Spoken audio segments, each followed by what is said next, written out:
중고 48번째 시간입니다.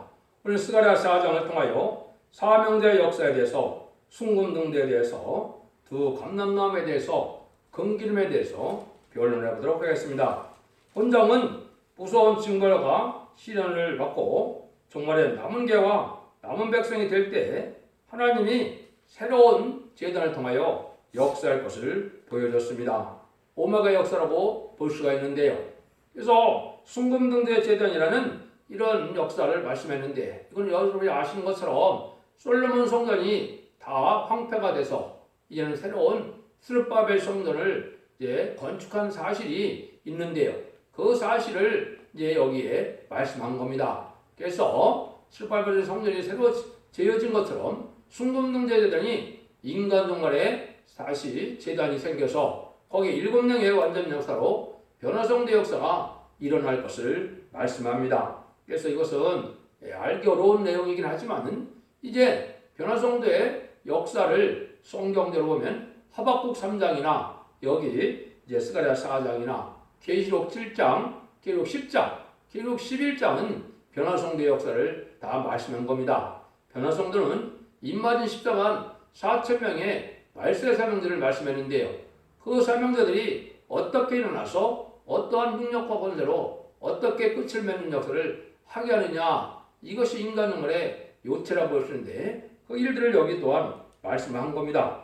그 일들은 인간의 행관으로는 할 수 없다는 말씀을 하시는데요. 이것은 오직 하나님의 신의 역사로 할 수 있다는 것을 알려준 겁니다. 이것은 전선전 만에 이제는 진리의 심판의 사람들의 역사를 통하여 구원의 역사가 완성되어질 것을 말씀하는데, 아까 말씀드린 것처럼 백성 구원보다도 104,000명의 변화성도가 어떻게 일어나느냐, 그 일을 중점으로 말씀하셨다고 보시면 정확히 깨닫는 것이 되겠습니다. 먼저 1절을 보십니다. 내게 말하던 천사가 다시 와서 나를 깨우니 마치 자는 사람 깨우는 것 같더라. 이 인간 정말의 마지막 제단의 역사는 깨우는 역사라는 거죠. 이건 누굴 뜻했습니까?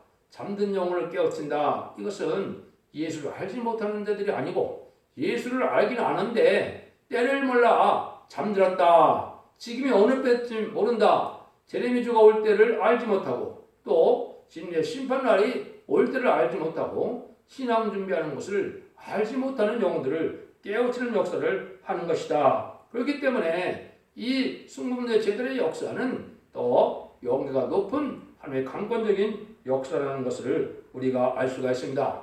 지금까지는 뭐라고 그랬습니까? 이제는 은혜 받아서 천당 가라 그렇게 얘기했지만 이제 인간 종말에는 살아서 새시대 가야 됩니다. 이렇게 외치거든요. 그래서 죽지 않고 새시대 가고 죽지 않고 변을 승천하여 저를 영접할 신앙을 이제 각성시키고, 그래서 변호사가 나오게 하는 역사를 바로 이런 역사로 나타났는데요.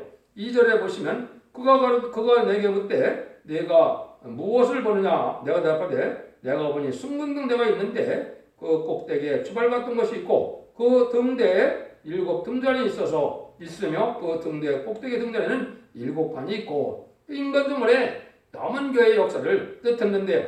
각성을 받고 일어난 자들이 이제는 한 제단에 이를 때가 순금등대 제단이 된다 이 말입니다. 그래서 완전한 진리의 등불을 밝히는 교회인데, 이것은 완전 준비가 되어서 아무리 흑암 세상이 되어도 그 진리의 등불을 밝힐 수 있는 제단을 먼저 뜻한 겁니다. 그래서 그것은 7명의 완전 역사가 온다는 것이죠. 그 제단이 순금등대라고 그랬죠. 이것이 이제 여러분들이 신약적으로 하실 때는 어떻게 되느냐, 계시록 1장 10절 12절에 보면 만왕의 왕이신 예수님이 어디로 오신다 그랬습니까?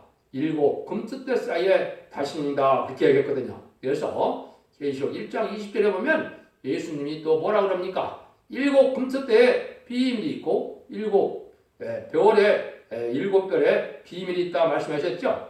이 비밀이 지금 여기 순금등대 제단이라는 스가랴 4장에 그 비밀이 있는 것입니다. 예수님이 세례를 영접할 때 이 순금대 제단에 나타날 것을 말해서 거기서는 7 금석대라고 그랬지만 여기는 순금등대다 이렇게 얘기를 한 겁니다. 그래서 금석대 사이에 다니는 만왕의 예수님이 역사할 때는 이제는 변화성대 역사를 하는 마지막 역사는 이 순금등대 제단을 통해서 하는 역사라는 것을 우리가 알 수가 있습니다. 그래서 이건 새로운 복음의 역사를 말씀했는데 이게 이제 하나님의 강권적인 역사가 임하는 것을 권리행사라는 말을 쓰는데요.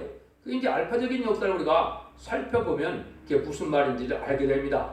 그건 먼저 예스라고 솔로몬 성전이 이제는 황폐돼서 이제는 BC 516년에 이제는 스룹바벨 성전을 복구하려 할 때 그때 어떻게 됐습니까? 많은 방해 세력이 나타나서 15년이나 중지가 됐었죠.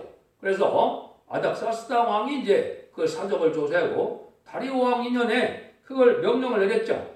그때 그래서는 안 되겠다 이 작심에서는 왜 방해 세력이 너무나 많았다 이 말이죠. 그래서 하나님이 지금 뭐라 그랬냐? 느헤미야 4장의 사적을 보면 그게 아주 잘 나와 있거든요. 성을 건축하는 자와 단번에 자는 각각 한 손으로는 일을 하며 한 손에는 병기를 잡았는데 건축하는 자는 각각 칼을 차고 건축하며 나팔을 부는 자는 내게 떼었었느니라. 그러니까 하나님의 건축을 성전을 건축을 방대하는 자는 칼로 치라 이 말입니다. 그때는 죽여도 죄가 안 된다는 거죠. 요걸 이제 강권적인 역사를 권리행사라 그러는 겁니다. 하나님의 명령으로서 하나님의 뜻을 이루는 데는 하나님의 일을 대적하는 자를 죽일 권한을 주는 것이고 심판의 권한을 주는 거거든요. 순금등대 제도는 구원의 역사와 심판의 역사가 같이 진행되는 겁니다. 이 사실을 알지 못하니까 지금 많은 억측을 갖고 있는데 이거는 완전 준비된 교회에서 일어나는 일이고 그것이 등불 준비와 기름 준비가 된 제단이고 일어나라 빛을 발하는 그 빛을 발하는 제단이고 죽지 않고 살시다가고 죽지 않고 변화 승태하는 변화 성도의 역사를 말씀의 비밀을 알려주는 교회가 바로 순금등대교회다 이렇게 볼 수가 있습니다. 그래서 사도 베드로도 베드로서 1장 19절에 보시면 확실한 예언이 나올 때까지 주의하라고 그랬죠. 확실한 예언이 뭐랬습니까? 등불과 같다 그랬죠. 이게 바로 이제 다시언의 사명자가 나타나서 완전 변론의 역사를 하는 순금등대 제단의 역사를 말씀하신 것이다. 근데 이 제단의 역사는 아까 7명의 완전 역사를 여기서 7강, 7등잔 이런 표현을 썼죠. 근데 그것이 이제 4장 3절에 어떻게 진행되는 걸 나와 있죠. 그 등대 곁에 두 감람나무가 있는데 하나는 그 주발 우편에 있고 하나는 그 좌편에 있나이다 하고 등대 곁에는 건데 두 감람나무가 있다 이 말이죠. 이 감람나무가 중요한 의미를 가지고 있습니다. 이 감람나무는 왕권 받은 종들의 완전 역사를 뜻했는데요. 이것은 다윗 왕국 때 이 말이 사용된 겁니다. 시편 52편 8절에 보면 다윗이 영계 싸움을 잘해서 하나님 앞에서 내가 하나님의 집에 감람나무 같으며 이런 얘기를 했거든요. 다윗의 영계 싸움을 어떻게 잘했습니까? 이거는 우리가 가지고 배워야 되는데요. 악을 악으로 갚지 않고 악을 선으로 이기는 영계 싸움을 했기 때문에 다윗은 감람나무라는 칭호를 하게 되어 있거든요. 그것은 바로 영계 싸움을 봐서 세세 왕권의 축복을 받게 되는 종들의 역사를 뜻하는 겁니다. 그렇기 때문에 이 두 감람나무에 이 가지가 있다 그랬죠. 그런데 이 가지가 이제는 어떻게 역사하느냐? 이제 그 뒤에 나오고요. 4절, 6절을 먼저 보겠습니다. 내게 말하는 천사에게 물어가로되 내 주에 이것들이 무엇입니까? 내게 말하는 천사가 대답하로되 내가 이것들이 무엇인지 알지 못하느냐? 내가 대답하되 내 주여 내가 알지 못하나이다. 그가 내게 일러 가로되 여호와께서 스룹바벨에게 하신 말씀이 이러하니라. 여호와의 여호와께서 말씀하시되 이는 흠으로 되지 아니하고 능으로 되지 아니하며 오직 나의 신으로 되느니라. 7명의 마지막 역사는 인간의 힘만으로는 인간의 지식이나 인간의 철학적 문학적 지식으로 언어학적으로 되는 일이 아닙니다. 지금 기독교의 신앙이라는 걸 자꾸 그렇게 인간의 지식으로 뭘 하려고 드는데 그것이 아니다 이거죠. 이거는 하나님의 신의 역사로 되는 일이다. 요 말씀이 이제 응하는 그 말씀이 바로 뭐냐? 이사야 28장 11절에 보면 생소한 입술과 다른 방언에 하나님의 신이 임한다 그랬거든요. 그게 이제 이사야 59장 21절에 보시면 무슨 말씀하셨습니까? 이 말씀에는 네 입에 둔 네 입과 네 후손의 입과 네 후손의 후손의 입이라는 말을 사용했거든요. 이거는 사명의 기대자가 나와서 최종 승리할 종이, 역사할 종이 따로 숨겨져 있다는 것을 말씀한 겁니다. 이게 이제 다른 성경에서는 이제 순회 종이니 이제 증인 권세 받은 종이니 철장 권세 받은 종이 이렇게 얘기하는 겁니다. 이건 하나님이 숨겨놨던 종이기 때문에 인간적으로 인간의 눈으로는 볼 수 없어서 여러 군데 손군에 감춘 종이다 이렇게 했거든요. 근데 그것은 뭐예요?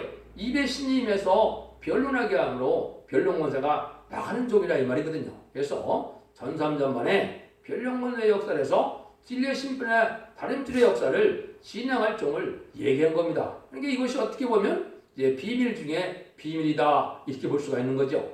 왜 그러냐? 성경 말씀이라는 것은 응하는 자, 응답받는 자에는 알 수가 없는 것이 성경이거든요. 이걸 이성적으로 신학적으로 이걸 학문적으로 이용해서 대주는 일이 절대 아니라는 것을 여러분이 아셔야 됩니다. 그래서 이런 역사는 하느님께서 신의 역사로 특별히 이건 또 만민에게 부르는 성령이 아니고 7명의 역사는 남중과 여종에 부어는 14만 4천 명만 부어주는 하나님의 7명을 뜻했거든요.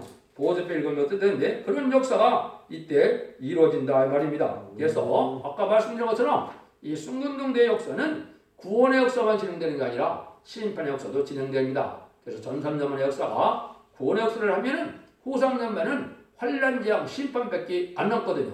구원의 역사가 끝나는 겁니다. 그러니까 이게 얼마나 절대적인 역사냐 이걸 우리가 잘 알아야 된다 이 말이거든요. 그래서 이 말씀대로 되어지는 역사가 이러는데 이때의 역사는 어떤 때의 역사냐? 그것이 4장 7절에서 9절에 나와 있죠. 큰사라 네가 무엇이냐? 네가 스룹바벨의 앞에서 평지가 되리라. 그가 머릿돌을 내어놓을 때 우리가 이치기를 은총은총히 그에게 있을 자다 아리라 하셨고 여호와의 말씀이 또 내게 말하시되 스룹바벨의 손에 이전지대 열을 놓았음즉 그 손이 또한 그것을 마치리라. 마음을 여호와께서 나를 너에게 보내신 줄을 내가 알리라 하셨느니라. 이것은 이제 큰 산이라고 그랬죠. 큰 산은 이게 악의 세력을 뜻한 겁니다. 북방공산당에 무신을 유물론 사상을 가진 세력이 큰 세력으로 등장할 것을 말씀했죠. 왜 그렇습니까? 이 큰 산의 위력이 나타났죠. 1917년 10월 볼셰비행망으로 전 세계 3분의 1을 공산화시키는데 한 60년밖에 안 걸렸거든요. 1975년 베트남 전쟁이 끝남으로 전 세계가 이제 영토적으로나 인구적으로나 공산화가 되고 말았거든요. 이게 큰 세력이죠. 아직까지도 지금 많은 자들은 공산당이 없어진 줄 알고 있는데 지금 소련과 중국, 북한에는 공산당이 그대로 있는 거거든요. 이런 공산당들이 악한 세력인데 이 공산당들이 망할 때다 이 말이거든요. 여기서 스룹바벨에서 평지가 된다 그랬죠. 요 스룹바벨은 요수아와 스룹바벨의 두 사람이 대표적인 그 시대의 종이었는데요. 스룹바벨은 이제 총감독의 역할을 하는 것인데 이것은 인간적 말에 촛대기의 사자, 새로운 종의 선구적인 종, 인의 권세를 받을 종을 뜻했거든요. 이 종이 머리띠를 내는다. 진리의 신분에 함대를 낼 때 은총할 자다 그랬죠. 이게 이제 청령의 역사로 촛대기의 사명자들이 될 것을 말씀한 겁니다. 여러분들이 이 진리의 변을 듣고 아주 꿀같이 달게 느껴지면 택한 종입니다. 택한 종은 충성과 진리를 다해서 입맞은 13만 4천 명 돼서 세세 왕권의 축복을 받고 진리를 순종했지만은 이제는 입맞을 당대까지는 되지 않았다면 예비적 보호제서 뽑아등으로 새 시대의 백성이 되는 역사로 진행될 것을 여기 말씀하신 거거든요. 그래서 이런 일들이 하나님의 역사 속에 진행되는데 옛날에도 이 재단이 15년, 횟수로는 15년이고 만업은 14년을 중리를 당했었거든요. 이것도 마찬가지로 인간정말의 역사도 그렇습니다. 촛대기에도 이제는 2004년에 세워졌고 2차로 2012년 12월 6일에 세워졌거든요. 그래서 이 재단이 지금 여러분이 보는 재단인데 이게 알파 오메가 역사가 딱 맞아 들어가는 날입니다. 들어가는 겁니다. 그래서 그런 역사가 이제 스룹바벨의 역사로 진행되는 역사로 보여줄 것을 말씀했는데요. 그래서 이 말씀을 듣고 예언이 듣기 싫고 예언하지 말라, 거짓말로 하라, 부드러운 말로 하라, 예언의 말씀을 듣기 시작한다면 청령의 역사에서 탈락하는 것이 되는 겁니다. 그래서 여러분들이 이 변을 듣고 잘 분별해서 성령님께 기도하고 간절한 기도하는 마음으로 진리를 각급한 마음으로 받아들이면 여러분들이 복받은 심령이 되는 겁니다. 같은 성령의 역사로 되는 거기 때문에 성경을 쓰는 것도 성령의 역사예요. 성경을 전하는 자도 성령의 역사니까 이것을 대내용이라 하는 겁니다. 예수님이 하시는 말이나 선지자가 안 쓴 말씀이나 또 말세에서 하는 말씀이나 똑같다. 왜 똑같아요? 같은 성령의 역사니까. 그래서 한 단체 한 무리가 되는 것이 감람나무 단체 14만 4천 명의 변호성도의 단체가 되는 겁니다. 그런 역사가 이루어지는데 이게 이제는 시작될 때 뭐 거창한 일이 아니니까 어떻게 된다는 겁니까? 4장 10절이죠. 작은 일의 날이라고 멸치한 자가 누구냐? 이 일곱은 오정에 들어 행하는 여호와이니라. 다림질이 스룹바벨의 손에 있음을 보고 기뻐하리라 그랬죠. 작은 일의 날이라고 멸시한다 그랬죠. 이것이 이제 실질적으로 2013년 1월 28일에 응한 겁니다. 승공대장이 세워서 많은 사람이 환영 속에 세워졌지만은 이제 다 시험에 빠져서 다 떠나고 극소수의 무리만 남게 됐는데 그것이 바로 스가랴 5장에 예언이 되어 있습니다. 스가랴 5장은 다음 시간에 하겠지만은 이제 거기에 뭐가 되어 있습니까? 이제 망령된 명사를 한 여인과 확인할 가를 가진 두 여인이 등장하죠. 이게 이제 작은 일의 날에 첫 대의 시발점을 예언한 거거든요. 이런 일들을 통해서 새로운 역사가 진행되는데 왜 이 장차가 승리하는 단체가 되느냐? 스룹바벨의 손에 뭐가 있다 그랬습니까? 다림질이 있다. 그래서 하나님이 기뻐한다 그랬죠. 왜 예수님이 이제 이 땅에 오셔서 이제 세례를 받을 때나 변호선장에 있을 때 보면 하늘로부터 뭐라 그럽니까? 이는 내 사랑하는 자요, 내 기뻐하는 자라고 그랬죠. 하나님이 기뻐하는 자가 승리하게 돼 있거든요. 숫자가 많고 뭐 권세가 많고 뭐 성전이 있고 그래서 승리하는 게 아니고 하나님이 기뻐하는 종이 돼야 승리한다는 말이 성경에 여러 군데에 되어 있거든요. 그래서 하나님이 기뻐하는 종이 누구냐? 하나님이 원하는 변호할 수 있는 진리 심판의 단체를 지은 종이다. 여기서 그걸 얘기한 겁니다. 그래서 이 종이 있는 곳이 이제 승리하는 단체가 되는데 그 단체가 바로 첫 대계의 14만 4천 명의 변호성들을 이기는 장태다. 이렇게 볼 수 있죠.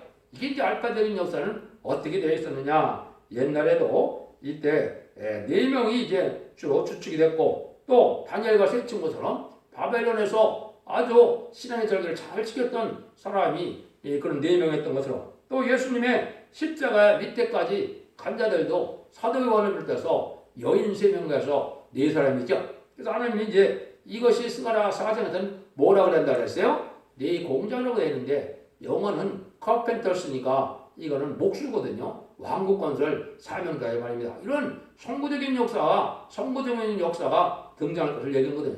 이것이 이제 기록 7장 1절 이하에서는 다른 천사라 그런 겁니다. 동방 역사를 이제 말세 사명들을 뜻했다. 이렇게 보시면 되거든요. 그래서 이것이 이제 노아 때에 노아 가정이 또 노아의 방주가 예표였거든요. 그래서 그런 일들이 다시 시작되는 것이 첫 대계 역사다. 그래서 이 시대의 첫 대계 역사는 사랑의 방주, 은혜의 방주, 구원의 방주이기 때문에 이 방주를 타지 않으면 불심판 때 살아남을 수 없는 것이 영계적인 법칙이거든요. 여러분들이 이걸 잘 분별하셔서 이 말씀에 이제 순종하여 복받는 길이 열려서 자손만대의 축복을 받게 된다 이 말이거든요. 이런 역사가 세계적인 역사가 될 것을 여기에 이제 다시 말씀을 했죠. 그것이 11절에서 14절입니다. 내가 그에게 물어가는데 등대자의 두 감람나무는 무슨 뜻이니까? 아니 다시 그에게 물어가는데 큰기름을 내는 두 군간 옆에 있는 이 감람나무 두 가지는 무슨 뜻이니까? 그가 대답하되 그러되 네가 이것이 무엇인지 알지 못하느냐? 대답하되 내 주 알지 못하나이다. 그러되 이는 기름 발린 자 둘이니 온 세상 주 앞에 모셔 3년 전이라 하더라. 다 인간적으로는 다 모른다고 대답을 하죠. 하나님의 비밀과 하나님의 계시를 인간의 머리로 풀 수 있다면 하나님 머리보다 더 좋은 사람들이 되겠죠. 이게 인간의 물은 되지 않는 겁니다. 이걸 억지로 이걸 뭐 이성적으로 이치적으로 따져서 보낸다는 사람들은 다 틀리는 겁니다. 그렇게 되는 것들이 아니거든요. 그럼 기름 발려온 자 둘이라 했죠. 기름은 누구한테 붓게 되어 있었습니까? 세 사람의 신분에게만 부을 수 있었죠. 누굽니까? 왕과 제사장과 선지자에게만 옛날에 기름을 부음을 받을 수가 있었던 겁니다. 그래서 그리스도라는 말 자체가 기름 부음 받는다 이 말이죠. 이것도 이제 하나님의 기름 부음을 받은 자인데 이거는 또 특별히 금기름을 얘기했습니다. 금기름은 왕권 받은 기름을 얘기했거든요. 이거는 인간 정말에 남녀과 여종에게 부어주는 14만 4천 명의 이마에 인쳐서 인을 맞음으로 받을 수 있는 성령의 기름을 뜻했거든요. 근데 일단은 그것이 두 가지라고 그랬죠. 요거는 이제 두 대표를 얘기한 겁니다. 이것이 또 알파적인 역사가 다 두 대표를 통해서 역사한 걸 우리가 볼 수가 있거든요. 첫 번째는 여호수아 갈렙이 두 대표였고, 또 모세와 아론이 두 대표였고, 또 은혜 시대는 베드로와 바울이 두 대표였죠. 이런 거랑 마찬가지로 계시록 11장 3절 이하에 보면 두 증인이라는 말을 썼죠. 이것도 마찬가지로 14만 4천 중에 두 대표를 뜻했는데, 이거 주 앞에 모셔 서는 자라는 것은 동서양의 대표를 얘기했습니다. 궁극적으로는 그렇다 이 말입니다. 그래서 이제 동방 역사를 통하여 한 역사가 진행되면 서방에서 하나님의 참종이 이제 나타나서 저것이 하나님의 역사라 우리가 같이 해야 될 역사라는 걸 알게 될 때 이것이 동서양이 합해서 하나님의 역사가 이 땅에 진행되므로 세계 통일의 평화왕국을 이루는 일로 진행이 되거든요. 그래서 잠깐만 역사가 본격적으로 진행되면은 37개월 동안 24만 4천 명의 변성도가 일으키게 되고 5개월 황충하는 때는 이제 스가랴 12장 10절 이하에 있는 것처럼 육적 이스라엘 백성을 비롯한 택한 백성들이 회개를 하게 되고 이제는 재앙으로 땅을 번세를 받은 10만 4천 명의 무리는 북한과 소련이나 중공의 공산당 지역에 택한 백성을 회개를 시켜서 그들을 이제 예비치로 인도하고 난 다음에 이제 3일반 동안 설렸다 이리로 올라갈 때 들림받는 일이 있게 되거든요. 그러면 이제 이 땅에서의 구원의 역사는 끝나는 겁니다. 그 다음에 들어가면 짐승의 표를 받는 환란이 떨어지고 그 다음에는 짐승의 표를 받는 자를 심판하는 30일의 대접전과 40일의 암흑했던 전쟁으로 세상의 심판은 끝나게 되거든요. 그러면 하나님께서 에덴 동산에 묶여서 재창조함으로 눈물 고통 재앙이 없는 이러한 새 시대의 지상 천연 평화 왕국으로서 안식 시대가 시켜서 예수님의 만왕의 왕 오셨을 때 이 왕권을 사명을 감당한 자들은 계시록 20장 4절처럼 이제 1000년 동안 예수님과 더불어 그리스도와 더불어 왕노릇한다. 이래서 하나님께서 천지를 창조한 지구를 창조한 목적이 달성되는 날이 있게 되는데 그런 일들의 시작은 어디서 한다고요? 순금능대 제단이다. 스가랴 4장이 그 이야기다 이 말입니다. 그걸 저 다시 또 구체적으로 이제 하박국 3장에 보면 하박국 3장에도 기름 부음을 받은 자를 구원하신다는 것처럼 거기도 역시 이 기름을 받은 자들이 사명자가 되어서 최종 승리하게 될 것을 얘기한 건데 그건 결과적으로 14만 4천 명의 변화 성도가 아마겟돈에서 최종 승리하게 되어 있거든요. 그 역사가 이제 계시록의 7장에서는 임마누엘 역사로 나타난 거거든요. 그 다음에 계시록 10장에서는 다시 일어나는 사명자로 나타났고 이제 계시록 11장에는 두 증인 권세 받은 자로 나타나서 세상을 발표를 청량해서 14만 4천을 일금으로 철장 권세, 자유로운 권세, 증인 권세를 가지고 이제는 악한 세력들을 멸망시키고 택한 백성을 얘기해서 이제는 세세에 인도하는 역사가 있을 것을 말씀한 것이죠. 이것이 하나님의 구원의 역사가 완전히 이루어질 것을 얘기한 거거든요. 그래서 아까 그 대표가 여기서 첫 번째는 이제 야고보와 요한이 됐죠. 형제인데 그자들에게 이름을 예수님이 뭐라고 줬습니까? 보아너게라고 줬죠. 보아너게가 무슨 뜻입니까? 그게 우리의 아들입니다. 그래서 내자라는 말로 한국말로 한글로 얘기하면 그렇게 되겠죠. 그래서 보아너게라는 이게 우리 아들이라는 이 사명자는 심판주의 역사를 뜻한 거거든요. 이게 이제 두 증인의 예표적인 일을 보여준 건데 그 사명을 감당하기 위해서 사도 요한은 뭘 썼습니까? 계시록을 쓴 것이죠. 그래서 계시록을 알지 못하면 보아너게의 사명을 할 수가 없는 거고 보아너게의 사명은 심판주 예수님의 역사를 뜻한 것이고 그 사명자들은 14만 4천 명의 변호성들을 뜻한 것이고 그 사명자들이 여호와의 군대고 백마 땅 군대가 돼서 최종 아마겟돈 때 승리하는 역사로 나타나는 것이 모든 예언서 계시록의 결말이 되는 겁니다. 여러분들이 이 진리를 잘 분별하셔서 이제는 여러분들도 죽지 않고 세세가고 죽지 않고 변성하는 이런 종들의 역사에 동참함으로 끝을 맺는 첫대기 역사에 함께 하심으로 여성들이 자선만대의 축복을 누리는 복된 종들과 성령님이 다 되시기를 예수님으로 간절히 축원드립니다. 아멘.